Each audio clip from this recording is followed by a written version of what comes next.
নমস্কার বন্ধুরা, Bhadreswar study centre চ্যানেলে তোমাদের স্বাগতম। তোমরা অনেকেই জিডিএসের জন্য অ্যাপ্লাই করে ফেলেছো, অনেকে আবার করার পরেও অনেক ভুল ত্রুটি করে ফেলেছো, যে বুঝতে পারছো না যে কিভাবে সেটা সংশোধন করতে পারবে। এবং সংশোধনের জন্য তোমাদের বলে রাখি 6ই আগস্ট থেকে তোমরা কিন্তু সেটা এডিট করতে পারবে। তো আজকের যে ভিডিওর মেন বিষয়বস্তু, তোমরা অনেকেই আমাকে কমেন্ট করেছিলে যে স্যার কী কী ডকুমেন্ট লাগবে। যারা যারা এখনও পর্যন্ত আবেদন করে উঠতে পারোনি বা যারা চাইছো যে আমার ভুল ভ্রান্তি হয়ে গেছে সেটাকে সংশোধন করতে চাইছো, তারা এই ভিডিওটা দেখে নাও। এই ভিডিওটা দেখার পরে তোমাদের কিন্তু সেই কনফিউশনটা দূর হয়ে যাবে এবং যে সমস্যাটা সেটা কিন্তু সলভ হয়ে যাবে। তো দেখো, আজকের ভিডিওর যে মেন বিষয়বস্তু সেটি দুটি প্রশ্ন তোমরা অনেকেই কমেন্ট করেছিলে এবং সেই কমেন্টটা আমি ভাবলাম যে ইন্ডিভিজুয়ালি দেওয়ার থেকে প্রত্যেকে যাতে এই কমেন্টের উত্তরটা যাতে পেতে পারে তার জন্য একটা ভিডিও করে তোমাদের জানানো যাক।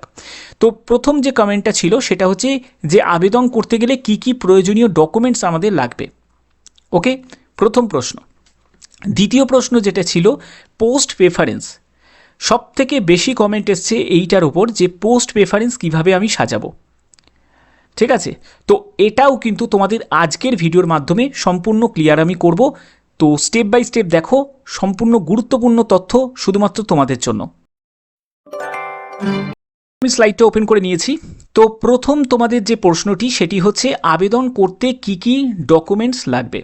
তো দেখো, এখানে যেটা বলা হচ্ছে যে দেখতে পাচ্ছ যে communication of selection and process of physical verification of documents. এখানে বলছে যে list of the applicants shortlisted for engagement will be released by department on its website. অর্থাৎ ওয়েবসাইটে তোমাদের নামের তালিকা, যারা যারা শর্টলিস্টেড হবে তাদের নামের তালিকা প্রকাশিত করবে, যেটা হচ্ছে জিডিএস অনলাইন পোর্টালে। বলছে upon declaration of the result shortlisted যে candidate will be inform of the result date physical verification মানে ডিভি ডকুমেন্ট ভেরিফিকেশন। সেখানে বলছে through SMS and registered mobile number as well as through the email. অর্থাৎ যে তুমি registration করার সময় যে মেল আইডি এবং মোবাইল নাম্বার দিয়েছো সেখানে কিন্তু তোমাদের SMS আসবে যে তোমার নাম শর্টলিস্টেড হয়েছে, তোমাকে ডিভির জন্য অমুক তারিখে উপস্থিত হতে হবে, অমুক ঠিকানায় উপস্থিত হতে হবে। তো এই হচ্ছে তোমাদের এখানে বলা হয়েছে। তো এবার পরবর্তী যেটি সেটি লাগছে, যেটা হচ্ছে যে অর্থাৎ তোমরা এটা বুঝতে পারছো আবেদন করতে গেলে তোমাদের প্রাথমিক যেটা সেটা হচ্ছে মোবাইল নাম্বার এবং তোমাদের মেল আইডি। এটা ভ্যালিড অ্যাক্টিভ একটি মেল আইডি এবং মোবাইল নাম্বার প্রয়োজন। দ্বিতীয় যেখানে এখানে বলা হচ্ছে যে শর্টলিস্টের যে ক্যান্ডিডেট তারা কি কি ডকুমেন্টস তারা সঙ্গে ক্যারি করবে, সেই ডকুমেন্টসগুলো তোমাদের এখানে বলা হচ্ছে এবং সেটি কিন্তু সম্পূর্ণ তোমাদের অরিজিনাল ডকুমেন্টস হতে হবে। ঠিক আছে, এবং 2 set self attested photocopy of for submission. অর্থাৎ দুটো তোমাদের সেলফ অ্যাটেস্টেড ফটোকপিও নিতে হবে এবং অরিজিনাল ডকুমেন্টসগুলোকেও তোমাদের নিতে হবে। তো কি কি লাগছে সেটা হচ্ছে মার্কশিট লাগছে, মানে 10th মার্কশিট লাগবে। তারপরে হচ্ছে আইডেন্টি প্রুফের মধ্যে যেটা লাগবে সেটা হচ্ছে আধার কার্ড বা তোমাদের ভোটার কার্ড বা প্যান কার্ড, যে কোনো একটি, any one government ID proof. তারপরে যারা যে কাস্ট থেকে বিলং করছো অর্থাৎ SC ST OBC, ঠিক আছে, EWS আর হচ্ছে PWBD। তো তোমাদের যে সার্টিফিকেট আছে এবং সেই সার্টিফিকেটের যে ফরম্যাট সেটা সেন্ট্রাল ফরম্যাট তোমরা অ্যাপ্লিকেশন যে ফর্মেতেই সেখানেই কিন্তু তোমরা পেয়ে যাবে, মানে নোটিফিকেশানেই তোমরা পেয়ে যাবে, যেটা হচ্ছে অ্যানেক্সার 5। ঠিক আছে, অ্যানেক্সার যে 5 আছে সেই অ্যানেক্সার 5-এর যে ফর্মটায় ওখানেই কিন্তু তোমাদের SC ST OBCর জন্য সেন্ট্রাল ফরম্যাট তোমরা পেয়ে যাবে। ঠিক আছে, তো সেটাকে তোমাদের ফিল আপ করে এবং তোমাকে ওখানে যে কম্পিটেন্ট অথরিটি আছে তাকে দিয়ে স্ট্যাম্প মারিয়ে সেটা কিন্তু তোমাদের সঙ্গে ক্যারি করতে হবে এবং যে স্টেট সার্টিফিকেট সেটাও কিন্তু সঙ্গে নিয়ে যেতে হবে। তো এগুলো কিন্তু ফিজিক্যাল হ্যান্ডিক্যাপ তাদেরও লাগবে, EWS তাদেরও লাগবে এবং ট্রান্সজেন্ডার যাতে তাদেরও কিন্তু লাগবে। এর পরবর্তী কী লাগছে সেটা হচ্ছে ডেট অফ বার্থের প্রুফ, যার জন্য তোমরা 10th অ্যাডমিট কার্ড দিতে পারো বা তোমার যদি ডেট অফ বার্থের কোনো সার্টিফিকেট থাকে তাহলে তুমি সেটাও দিতে পারো, বা 10th সার্টিফিকেট তুমি দিতে পারো, সেখানেও কিন্তু তোমাদের জন্ম তারিখ মানে এন্ট্রি করা থাকে। তো এর পরবর্তী কি লাগছে, এর পরবর্তী লাগছে হচ্ছে তোমাদের medical certificate issued by medical officer of any government hospital, government dispensaries, government primary health centre, অর্থাৎ যে কোনো স্বাস্থ্যকেন্দ্র থেকে বা কোনো হসপিটাল থেকে তোমাদের মেডিকেল অফিসারের কাছ থেকে একটি মেডিকেল সার্টিফিকেট কিন্তু তোমাদের নিয়ে রাখতে হবে, এটাও কিন্তু তোমাদের নিয়ে যেতে হবে। ওকে, আর যেটা লাস্ট বলছে এটা কিন্তু যারা অরুণাচল প্রদেশের যারা স্টেট থেকে যারা আছে বিলং করছে তাদের জন্য, এটা তোমাদের জন্য নয়। ঠিক আছে, তো এই যে ডকুমেন্টসগুলো যেগুলো আমি তোমাদের বললাম এগুলো কোনোটাই কিন্তু এখন লাগবে না। ঠিক আছে, এখন কোনোটাই লাগবে না, এগুলো লাগবে যখন তুমি ডিভি দিতে যাবে, মানে ডকুমেন্ট ভেরিফিকেশান দিতে যাবে, যখন তুমি শর্ট লিস্টেড হয়ে ডকুমেন্ট ভেরিফিকেশান দিতে যাবে তখনই কিন্তু লাগবে। তাহলে এখন কি লাগবে সেটাও তোমাদের বলছি। এখন লাগবে একটি পাসপোর্ট সাইজের ফটো, সেটাও তোমাকে স্ক্যান করে কিন্তু আপলোড করতে হবে, এবং তোমাকে সিগনেচার, এই দুটি কিন্তু তোমাদের লাগবে, ফটো আর সিগনেচার, আর মোবাইল নাম্বার আর মেল আইডি এগুলো তোমাদের লাগবে। ঠিক আছে, তো এই হচ্ছে তোমাদের ডকুমেন্টস ব্যাপারটা তোমাদের সম্পূর্ণ ক্লিয়ার করে দিলাম। ওকে, তো চলো পরবর্তী আমরা দেখে নিই। পরবর্তী হচ্ছে তোমাদের কিভাবে পোস্ট প্রেফারেন্স দেবে।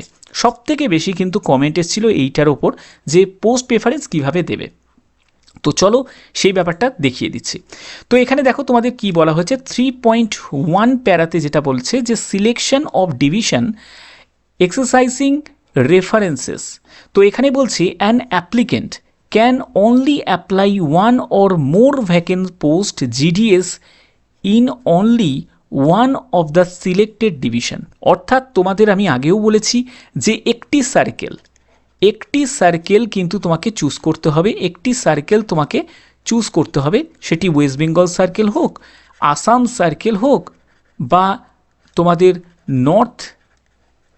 নর্থ ইস্ট সার্কেল হোক। ঠিক আছে, নর্থ ইস্ট সার্কেল হোক, যে কোনো একটি সার্কেল তোমাদের চুজ করতে হবে, এবং এই সার্কেলের মধ্যে একটি ডিভিশন তোমাকে চুজ করতে হবে।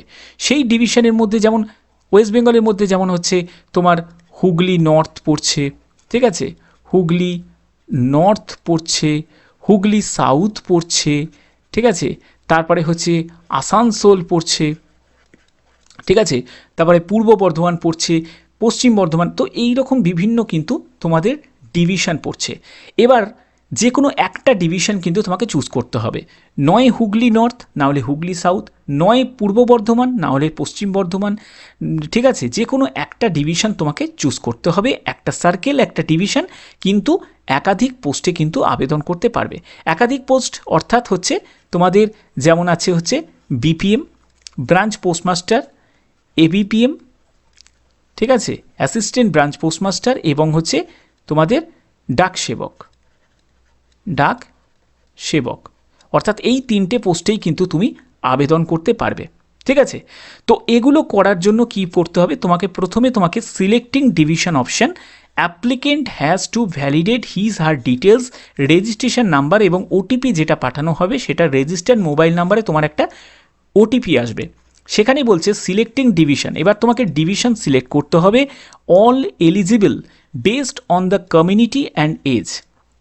ঠিক আছে, তোমার এজ এবং কমিউনিটি সেগুলোর মাধ্যমে কিন্তু তোমরা কি বলছে display against the applicant has to give the preference, সেই অনুযায়ী তোমাকে প্রেফারেন্স কিন্তু সাজাতে হবে। চলো পরবর্তী দেখে নিই।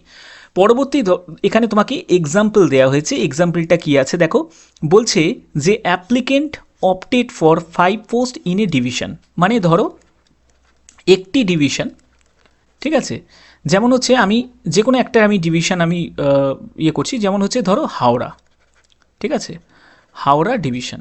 ওকে, তো এই হাওড়া ডিভিশনের মধ্যে ধরো 1 নম্বর প্রেফারেন্স, 2 নম্বর, 3 নম্বর, 4 নম্বর, এরকম করে কিন্তু তোমাদের পরপর কিন্তু পোস্ট দেওয়া আছে। এবার মেন ব্যাপার হচ্ছে তোমাকে যেটা দেখতে হবে তুমি কোন পোস্টটাতে আবেদন করতে চাইছো, অর্থাৎ বিপিএমকে ফার্স্টে রাখতে চাইছো না এবিপিএমকে ফার্স্টে প্রেফারেন্সে রাখতে চাইছো, সেটা তোমাকে দেখতে হবে।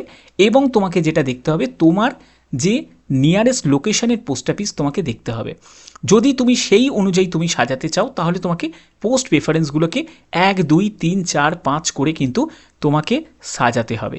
এবং তোমার যখন মেরিট তৈরি হবে সেখানে যদি তোমার নাম্বার যদি বেশি হয় তাহলেই কিন্তু তুমি ফার্স্ট প্রেফারেন্সের যে পোস্টে সেখানে কিন্তু তুমি পাবে, না হলে পরবর্তী প্রেফারেন্সগুলো তোমার চেক করা হবে, সেখানে যেখানে তুমি ফিট করবে এখানটা তুমি ফিট করবে সেখানটাই তোমাকে লক করে দেওয়া হবে। ঠিক আছে, অর্থাৎ সেই জায়গার সেই পোস্টটা তোমার জন্য বুক হয়ে গেল। তো এবার আচ্ছা, এবার দেখো যে তোমরা কিভাবে পোস্ট প্রেফারেন্সটাকে সাজাবে। তো ফর্ম ফিল আপ করার সময় তোমরা কিন্তু যখনই ডিভিশনটাকে চুজ করবে তখনই কিন্তু এরকমই একটি ইন্টারফেস দেখতে পাবে যেখানে তোমাদের পোস্ট প্রেফারেন্সগুলোকে সাজাতে হবে। পোস্ট প্রেফারেন্স কিন্তু খুব গুরুত্বপূর্ণ, কারণ সবথেকে গুরুত্বপূর্ণ স্টেপ কিন্তু এই পোস্ট প্রেফারেন্স। ওকে, তো এখানে পোস্ট প্রেফারেন্স সাজানোর জন্য তোমাকে প্রথমে যেটা লক্ষ্য করতে হবে, দেখতে পাচ্ছ এখানে ডিভিশন দেখতে পাচ্ছ, মানে যে ডিভিশনটাকে তুমি সিলেক্ট করেছো সেই ডিভিশন দেখতে পাচ্ছ। তোমরা অফিস দেখতে পাচ্ছ, মানে যে পোস্ট অফিসে তুমি কাজ করবে সেই পোস্ট অফিস দেখতে পাচ্ছ, পোস্ট দেখতে পাচ্ছ, এবং তোমাকে এখানে পোস্ট প্রেফারেন্স দেওয়া আছে যেখানে তোমাকে 1 2 3 কোনটাকে তুমি প্রথম সারিতে রাখবে, কোনটাকে দ্বিতীয় সারিতে, কোনটাকে তৃতীয় সারিতে, এটাই হচ্ছে ব্যাপার। তো এবার দেখো তোমাকে কি করতে হবে। তোমাকে এখানে দেখতে পাচ্ছ যে বিভিন্ন পোস্ট অফিস কিন্তু দেওয়া আছে। এবার তুমি তোমার লোকেশন অনুযায়ী তুমি তোমার কাছের মানে পোস্ট অফিসটাকে তুমি সিলেক্ট করবে। ঠিক আছে, এটাই তো তুমি চাইবে। ধরো আমি এটা বোঝানোর জন্য তোমাদের বলছি, দেখো যেমন ধরো 5 নম্বর তোমরা দেখতে পাচ্ছ বাগনান চৈতন্যবাটি বিও, এটা যদি আমার বাড়ির কাছের যদি লোকেশনের পোস্ট অফিস হয় তাহলে আমি এটাকে ফার্স্ট প্রেফারেন্সে রাখবো, তো আমি এটাকে 1 হিসাবে দিয়ে দিলাম।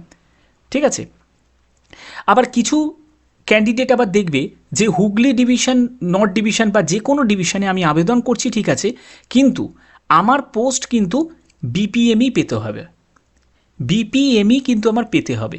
ঠিক আছে, তো সেক্ষেত্রে আমি যদি বিপিএমে যদি ধরো পোস্ট যদি সিলেক্ট করতে চাই তাহলে আমি বিপিএম পোস্টগুলোকে আমি 1 2 3 4 5 করে আমি সাজাতে পারি। ঠিক আছে, অর্থাৎ তোমরা তোমাদের যে যে জায়গায় যে যে পোস্টগুলোকে তুমি 1 2 3 4 5 করে যে সারিতে যেই সাজাতে চাও সেটা কিন্তু তোমাকে সাজাতে পারবে, সেই সাজানোর স্বাধীনতাটা কিন্তু তোমাকে দেয়া হয়েছে। এবার এখানে কিন্তু একটা ব্যাপার আছে। এবার তোমরা এখানে দেখতে পাচ্ছ যেমন ইউআর হুগলি নর্থ ডিভিশনে যখন ফিল আপ করেছি, আমি যখন তোমাদের ফর্ম ফিল আপের ভিডিও আমি অলরেডি আমি চ্যানেলে দিয়ে দিয়েছি, তোমরা একবার দেখে নিতে পারো, দেখবে যে ইউআর ক্যান্ডিডেটেরই কিন্তু এখানে সব কিছু ভ্যাকেন্সি কিন্তু দেওয়া আছে, এখানে এসসি এসটি ওবিসি কিছুই নেই। তো যাই হোক, তোমরা আবার কিছু ডিভিশনে আবার দেখতে পাবে যে যেমন দেখো এখানে তোমরা ইউআর দেখতে পাচ্ছ, এখানে তুমি এসসি দেখতে পাবে, এখানে আবার তুমি এসটি দেখতে পাবে, আবার এখানে তুমি এসসি দেখতে পাবে। ঠিক আছে, এসসি দেখতে পাবে, আবার তুমি এখানে ধরো তুমি এসসি দেখতে পাবে। তো এবার ধরো তোমার কমিউনিটি হচ্ছে এসসি, তুমি এসসি ক্যাটাগরি থেকে বিলং করছো। তো এবার তোমার প্রশ্ন আসবে যে স্যার আমি কি তাহলে কি শুধুমাত্র এসসি ক্যাটাগরি পোস্টগুলোকেই সাজাবো? নিশ্চয়ই সেইগুলোই সাজাবে। কেন বলছি তার কারণ আছে, কারণ তোমরা জানো ইউআরের কাট অফ যদি 96 যায়, এসসির একটা কাট অফ যাবে হচ্ছে তোমার ধরো 91 যাবে। আজকে 5টা নাম্বার তুমি যে রিজার্ভেশনের সূত্রে যে পাচ্ছ, রিল্যাক্সেশন পাচ্ছ, সেটা কম কি? আর তুমি যদি নাম্বার যদি তোমার এসসি ক্যাটাগরি হয়েই যদি তোমার বিশাল ভালো যদি নাম্বার হয়ে থাকে তাহলে অবশ্যই তুমি ইউআর ক্যাটাগরি পোস্টগুলোকে সিলেক্ট করতে পারবে। কিন্তু যদি একজন ইউআর প্রার্থী থাকে সে কিন্তু তোমার এসসি ক্যাটাগরি মানে প্রেফারেন্সও দিতে পারবে না, এসটি ক্যাটাগরি প্রেফারেন্সও দিতে পারবে না, এবং ইডাব্লিউএস ক্যাটাগরি বা কোনো আদার কাস্টের কিন্তু প্রেফারেন্স সাজাতে পারবে না। তাকে ইউআর হিসাবেই কিন্তু ফর্ম ফিল আপ করতে হবে। ওকে, কিন্তু একজন এসসি বা এসটি বা ইডাব্লিউএস প্রার্থী সে কিন্তু ইউআর হিসাবে কিন্তু ইউআরের যে ফর্ম ফিল আপগুলো কিন্তু মানে ইউআরের প্রেফারেন্স হিসাবে কিন্তু সাজাতে পারে। ঠিক আছে, ইউআরের প্রেফারেন্স সাজাতে পারে, কিন্তু আমি একটা কথা তোমাদের বলে রাখছি, ভুল কাজটা কিন্তু করো না। কারণ ইউআর হিসাবে সিলেকশন পেতে গেলে তোমাদের কিন্তু ভালো নাম্বার দরকার, সেখানে কিন্তু তোমার কোনো কমিউনিটি কিন্তু আর দেখবে না। যখন যে পোস্টটা মানে ইউআরের জন্য ধরো এখানে তুমি তুমি এসসি ক্যান্ডিডেট এবং তুমি এই ইউআরের পোস্টটাকে তুমি প্রেফারেন্স হিসাবে রাখলে, এবার ইউআরের জন্য যদি এখানে 96 যায়, ঠিক আছে, ইউআরের জন্য তোমার যদি এখানে ধরো 96 গেল, কিন্তু এটাকে তুমি ফার্স্ট প্রেফারেন্সে রেখেছো, তুমি একজন এসসি কমিউনিটি থেকে বিলং করছো, ঠিক আছে, কিন্তু তোমার আছে 91 আছে, তুমি কিন্তু এখানে ফার্স্ট প্রেফারেন্সে তুমি কিন্তু এখানে চান্স পাবে না। ব্যাপারটা বোঝা গেল? তুমি এখানে কিন্তু চান্স পাবে না, তোমাকে পরবর্তী যেগুলো আছে সেই প্রেফারেন্সগুলো কিন্তু তোমার চেক করা হবে। অর্থাৎ আমার কথার মেন উদ্দেশ্য হচ্ছে তোমরা যে কমিউনিটি থেকে বিলং করছো সেই কমিউনিটির কিন্তু মানে প্রেফারেন্স সাজানোটাই কিন্তু বেটার। তুমি যদি এসটি ক্যাটাগরি থেকে বিলং করো তাহলে এসটি ক্যাটাগরির যে পোস্টগুলো সেগুলোকেই কিন্তু সিলেক্ট করো। তুমি যদি ওবিসি ক্যাটাগরি থেকে বিলং করো তাহলে ওবিসি ক্যাটাগরি পোস্টগুলোকেই কিন্তু প্রেফারেন্স হিসাবে সাজাও। তাহলে কি হলো, তোমার রিজার্ভেশনটা কিন্তু তুমি পাবে। ওকে, তো এইটাই কিন্তু সবথেকে মেন ব্যাপার। তো সেই জিনিসটাই আমি তোমাদের বোঝানোর চেষ্টা করছি যে এরকম করে তোমাদের পোস্ট প্রেফারেন্স কিন্তু সাজাতে হবে। তো আশা করি তোমাদের ব্যাপারটা সম্পূর্ণ তোমাদের বোঝাতে পেরেছি। তো এই অনুযায়ী কিন্তু তোমাদের দুটো জিনিস কিন্তু তোমাকে মাথায় রাখতে হবে, সেটা হচ্ছে তুমি তোমার লোকেশন অনুযায়ী তুমি পোস্ট অফিস সাজাতে পারো, তোমার পছন্দ মতো যে পোস্ট অফিস তুমি মনে করবে তোমার বাড়ি থেকে তোমার কাছের পোস্ট অফিস, সেই পোস্ট অফিস তুমি সাজাতে পারো, ঠিক আছে। আর একটা হচ্ছে তুমি যে বিপিএমে যদি আবেদন করো, মানে বিপিএমটাকে যদি ফার্স্ট প্রেফারেন্সে রাখো তাহলে তুমি 12,000 টাকা বেতন পাবে। আর তুমি যদি এবিপিএমকে ফার্স্ট প্রেফারেন্সে রাখো তাহলে তুমি 10,000 টাকা পাবে। তুমি স্যালারিটা দেখেও কিন্তু তুমি পোস্ট সিলেক্ট করে সেটাও কিন্তু প্রেফারেন্স হিসাবে সাজাতে পারো। তো এগুলো কিন্তু তোমাকে কিন্তু বুঝতে হবে যে কোন পোস্টগুলোকে বা কোন প্রেফারেন্সটাকে আমি প্রথমের সারিতে রাখবো, কোনটাকে দ্বিতীয় সারিতে রাখবো, কোনটাকে তৃতীয় সারিতে রাখবো, এরকম অনুযায়ী কিন্তু তোমাকে পরপর প্রেফারেন্সগুলোকে কিন্তু সাজাতে হবে। ওকে, ঠিক আছে। এবার আর একটা প্রশ্নের তোমাদের উত্তর দিয়ে দিই। ধরো তোমাদের এটা আমি জানি অনেকের প্রশ্ন থাকবে, ধরো তুমি প্রথম প্রেফারেন্সের যে প্রেফারেন্সের পোস্টে তুমি ধরো পেলে না, প্রচুর কাট অফ গেছে, তুমি সেখানে পেলে না, সেই ইয়েতে পেলে না, তখন কিন্তু তোমাকে দ্বিতীয়তে দেখা হবে। দ্বিতীয়টাতেও তুমি সিলেক্ট হলে না বা লক তোমাকে এখানে করলো না, তাহলে কি করবে, তোমাকে তৃতীয়টা দেখা হবে, ঠিক আছে। তৃতীয়টাতে তুমি ফিট করছো নাকি, তৃতীয়টাতেও যদি তুমি ফিট না করো তাহলে তোমাকে চতুর্থ দেখা হবে, ঠিক আছে। এই রকম অনুযায়ী কিন্তু তোমাদের প্রেফারেন্স থাকবে। প্রেফারেন্স এটাই কাজ করে যে প্রথমটা দেখা হবে, যদি দেখে যে তোমার নাম্বার অনুযায়ী প্রথমটা যদি ফিট করে যায় তাহলে সেটাকে লক করে দেবে, তাহলে আর পরবর্তীগুলো আর দেখবে না। তারপরে যদি দেখা যায় প্রথমেরটা হলো না, দ্বিতীয়টা চেক করা হবে, দ্বিতীয়টা যদি তোমার যদি লক করে যায় তাহলে দ্বিতীয়টাতে তোমাকে সিলেক্ট করে দিল, বাদ বাকিগুলো ছেড়ে দিল। এই রকম অনুযায়ী কিন্তু তোমাদের প্রেফারেন্স কিন্তু সাজাতে হয়। তো আশা করি তোমাদের এই ব্যাপারটা তোমাদের কাছে ক্লিয়ার হয়ে গেছে, আর কোনো কনফিউশন আশা করি তোমাদের হবে না। আশা করি তোমাদের এই ভিডিওটা ভালো লেগেছে। যদি ভিডিওটা ভালো লাগে অতি অবশ্যই ভিডিওটাতে একটি লাইক করবে, বেশি করে শেয়ার করবে এবং সাবস্ক্রাইব করে বেল আইকন অল করে রাখবে। তো এখনের মতো এটুকুই, টাটা।